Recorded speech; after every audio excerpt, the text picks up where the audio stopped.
11টাৰ পৰা 12:30টাৰ ভিতৰত মই ঘৰতে আছিলোঁ।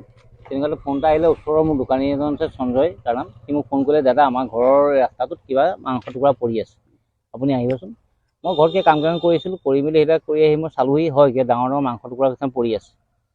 তাৰপিছত লগে লগে মই থানালৈ গ'লোঁ, থানাত গৈ থানাত খবৰ দিলোঁ।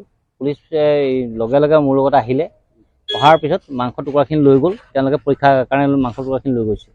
আৰু যিমান ডাঙৰ ডাঙৰ টুকুৰা দেখিছোঁ, আমাৰ সন্দেহ হ'ল কাৰণে লগে লগে আমি থানাত গৈ খবৰ দিছোঁ।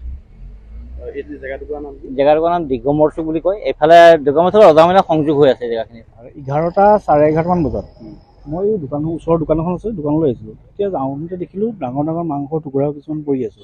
মই ইমান গুৰুত্ব নিদিলোঁ কথাটো, ঘৰলৈ গ'লোঁ আৰু ৰ'দো আছিল যথেষ্ট।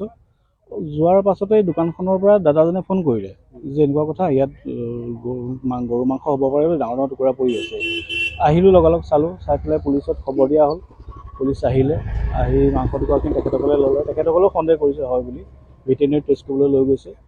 টেষ্ট কৰাৰ পিছত ৰিপৰ্টখিনি আহিব। সম্ভৱ দিগম্বৰ চুক আমাৰ গাড়ীখন।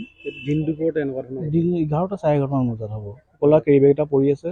আৰু ছাগলী মাংস বা জেনেৰেলি মুৰ্গী মাংস বা গাহৰি মাংসৰ টুকুৰা ইমান ডাঙৰ নাথাকে, আৰু হাড়ো ইমান ডাঙৰ নাথাকে।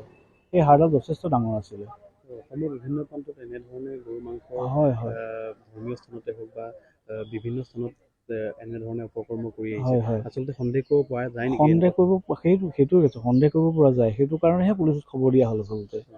কাৰণ বেয়াও লাগে দিয়কচোন, আমাৰ এইখিনি তেনেকুৱা কৰা মানুহ নাইও, তেনেকুৱা কাকনো সন্দেহ কৰিম। সেইকাৰণে পুলিচত খবৰ দিয়া হ'ল। পুলিচে কথাটো বিচাৰ কৰক, চাওক কেনেকৈ কি হয়। মানে এইবোৰ শুনিও আছোঁ, নিউজত দেখি আছোঁ হৈ আছে।